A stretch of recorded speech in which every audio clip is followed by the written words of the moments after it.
రంగారెడ్డి జిల్లా వట్టినాగులపల్లిలో అగ్నిమాపక శాఖ ట్రైనింగ్ అకాడమీలో ఫైర్ మెన్ల పాసింగ్ అవుట్ పరేడ్ జరుగుతోంది. పరేడ్కు ముఖ్యమంత్రి రేవంత్, మంత్రి శ్రీధర్ బాబు హాజరయ్యారు. 483 మంది ఫైర్ మెన్ అభ్యర్థులకు ట్రైనింగ్ పూర్తయింది. తెలంగాణ విపత్తు నిర్వహణ, అగ్నిమాపక శాఖ ఆధ్వర్యంలో వీరంతా 4 నెలలు శిక్షణ పొందారు.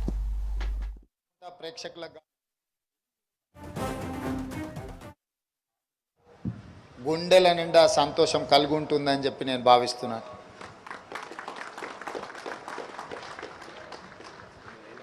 ఎందుకంటే ఇక్కడున్న చాలామంది యువకులు, ముఖ్యంగా 90% పైగా యువకులు తప్పకుండా గ్రామీణ ప్రాంతాల నుంచి, వ్యవసాయ కుటుంబం నుంచి, తల్లిదండ్రులు కష్టపడి రూపాయి కూడబెట్టి మిమ్మల్ని చదివించి, మిమ్మల్ని పోటీ పరీక్షలకు తయారు చేసి, మీ ఎదుగుదలలో, మీ ఉద్యోగ అవకాశాలలో వాళ్ళు కళ్ళల్లో ఒత్తులేసుకొని ఎదురు చూసి ఈరోజు తమ పిల్లల యొక్క విజయాన్ని కళ్ళారా చూస్తే ఏ తల్లిదండ్రులకైనా తప్పకుండా గుండెల నిండా సంతోషం ఉంటుంది. వాస్తవంగా ఈ తెలంగాణ రాష్ట్ర ఏర్పాటు కానీ, ఈ తెలంగాణ రాష్ట్ర ఏర్పాటు కోసం జరిగిన పోరాటం కానీ నిరుద్యోగ సమస్యనే అత్యంత కీలకమైనది. నిరుద్యోగ సమస్యకు శాశ్వత పరిష్కారం దొరకకపోవడం వల్లనే తెలంగాణలో ఉండే లక్షలాది మంది యువకులు వీధి పోరాటాలు చేసి, ప్రాణ త్యాగాలు చేసి, పాలకుల మీద ఒత్తిడి తీసుకొచ్చి ఈ తెలంగాణ రాష్ట్రాన్ని నిజం చేసి, ఆ తెలంగాణ రాష్ట్రంలో 10 సంవత్సరాలు ఉద్యోగ ఉపాధి అవకాశాల కోసం ఎదురు చూసిండ్రు. కానీ నాటి పాలకులు వాళ్ళ ప్రాధాన్యతలు ఏ ఉద్దేశంతో విద్యార్థులు, నిరుద్యోగ యువకులు ముందు బాగానే నిలబడి తెలంగాణ రాష్ట్రాన్ని సాధించినరో ఆ ప్రభుత్వం యొక్క ప్రధాన లక్ష్యం ఈ అంశం లేకపోవడం దురదృష్టకరం. అందుకే డిసెంబర్ 3 నాడు ప్రజాప్రభుత్వాన్ని తెలంగాణ ప్రజలు ఎన్నుకొని 7 తారీఖు నాడు ప్రమాణ స్వీకారం చేసి 90 రోజులు తిరిగే లోపల 31,000 ఉద్యోగ నియామక పత్రాలు ఎక్కడైతే ఎల్బీ స్టేడియంలో మేము ఉద్యోగ ప్రమాణం చేసినామో అక్కడనే మీకు కూడా ఈ రాష్ట్ర తెలంగాణ యువకులకు 31,000 మందికి ఉద్యోగ ప్రమాణ పత్రాలు అందించడం జరిగింది. ఆ 31,000లో ఇక్కడ శిక్షణ పొందిన 483 అగ్నిమాపక సిబ్బందిగా ఈరోజు సేవలు అందించడానికి వస్తున్నారు. మీరు కూడా అందులో ప్రత్యక్షంగా పాల్గొన్నారు. మీ అందరికి కూడా నియామక పత్రాలు ఈ ప్రభుత్వం వచ్చిన ఎంబడే 90 రోజుల్లోనే మీరు ఎన్నాళ్ళుగానో ఎదురు చూస్తున్న మీకు ఉద్యోగ పత్రాలు అందించడం జరిగింది. ఆ ఉద్యోగ పత్రాలు అందుకున్న మీరు ఈరోజు కఠినమైన శిక్షణను పూర్తి చేసుకొని ఈ సమాజానికి మీ వంతు భాగస్వామ్యము, మీ వంతు సేవల్ని అందించడానికి ఈరోజు మీరు ముందుకు రావడం గర్వకారణము. ఈరోజు మీరు తీసుకుంటున్న బాధ్యత ప్రతి నెల 1 తారీఖు నాడు వచ్చే జీత భత్యాల కోసం కాదు. జీత భత్యాల కోసం ఎవరు ప్రాణత్యాగానికి సిద్ధపడరు. ఈరోజు అగ్ని ప్రమాదం జరిగిన, వరదలు వచ్చిన, అనుకోని దుర్ఘటనలు జరిగినప్పుడు అందరికంటే ముందు ఉండేదే అగ్నిమాపక సిబ్బంది. అందరినీ ప్రాణాలను కాపాడడానికి పూచిక ఆ బాధ్యత తీసుకునేదే అగ్నిమాపక సిబ్బంది. అంటే ఇది ఒక సామాజిక బాధ్యతగా ఈ సమాజాన్ని కాపాడాలన్న లక్ష్యంతో మీరు ఈరోజు ఈ ఉద్యోగంలో చేరి మీ బాధ్యతను నెరవేర్తించడానికి ముందుకు వచ్చినందుకు తెలంగాణ రాష్ట్ర ముఖ్యమంత్రిగా మిమ్మల్ని అందరినీ మనస్ఫూర్తిగా అభినందిస్తున్నా. ఈ ప్రభుత్వం మీ ప్రభుత్వం. ఈ ప్రభుత్వం అధికారంలోకి వచ్చింది, నేను ముఖ్యమంత్రిగా ప్రమాణ స్వీకారం చేసింది, లేదా మా మిత్రుడు మంత్రిగా ప్రమాణ స్వీకారం చేసింది ప్రజల యొక్క ఆకాంక్షలు నెరవేర్చడానికి, ప్రజల యొక్క ఆలోచనలు వినడానికి, ప్రజలు చేసే సూచనల్ని అమలు చేయడానికి మాత్రమే మేము ఇక్కడ ఉన్నాం. ఈ ప్రభుత్వానికి ఎలాంటి భేషజాలు లేవు. ఈ ప్రభుత్వం ప్రజల యొక్క ఆలోచనలకు అనుగుణంగా నడిపించాలన్నదే మా లక్ష్యం. దాంట్లో భాగంగానే నిన్న ఆర్థిక మంత్రివర్యులు ఉప ముఖ్యమంత్రి గారు బట్టి విక్రమార్క గారు 2,91,000 పైచిలుకు కోట్ల రూపాయలను బడ్జెట్ను ప్రవేశపెట్టి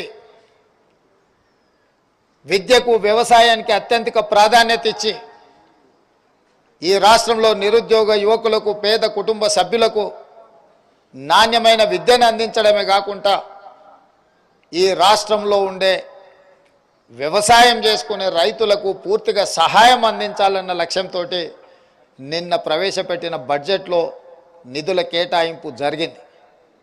నిన్న ప్రవేశపెట్టిన బడ్జెట్ వాస్తవాలకు అనుగుణంగా ప్రజాప్రభుత్వం యొక్క ప్రాధాన్యతలను దృష్టిలో పెట్టుకొని health, education, employment and irrigation మీద ప్రత్యేకమైన ఫోకస్ పెట్టడం జరిగింది. ఇంకొక మాట నేను గర్వంగా చెప్పగలను. గత 8 సంవత్సరాల నుంచి ప్రభుత్వ ఉద్యోగుల యజమాని రాష్ట్ర ప్రభుత్వం. ఆ యజమాని ప్రతి నెల 1వ తారీఖు నాడు జీత భత్యాలు ఇవ్వకపోతే ఆ యజమాని పట్ల విశ్వాసం కోల్పోతాడు ఉద్యోగి.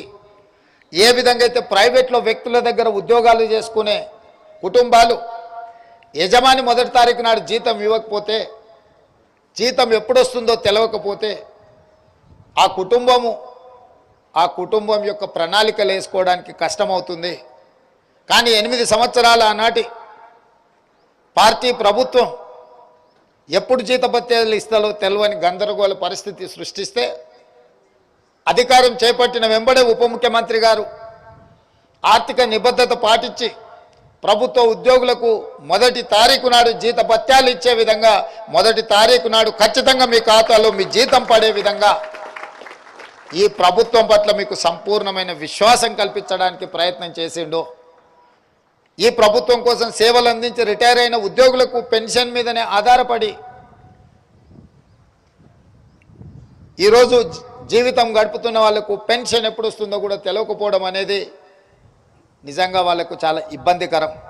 ఎందుకంటే 60 సంవత్సరాల తర్వాత ఉద్యోగ పదవీ విరమణ చేసిన తర్వాత ఆరోగ్యం బాగలేకపోయినా, పిల్లల విద్య కోసం నిధులు అవసరమైన పెన్షన్ మీద ఆధారపడ్డప్పుడు ఆ పెన్షన్ ఎప్పుడు వస్తుందో తెలియకపోతే కూడా ఆ కుటుంబాలు ప్రణాళికను చేసుకోవు. అందుకోసమే అంబులెన్స్ ఉందేమో చూడండి, అక్కడ ఎవరో కింద పడ్డట్టున్నారు చూడండి.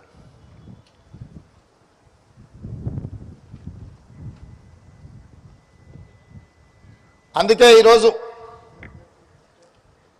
ఈ ప్రభుత్వం అన్ని అంశాలను దృష్టిలో పెట్టుకొని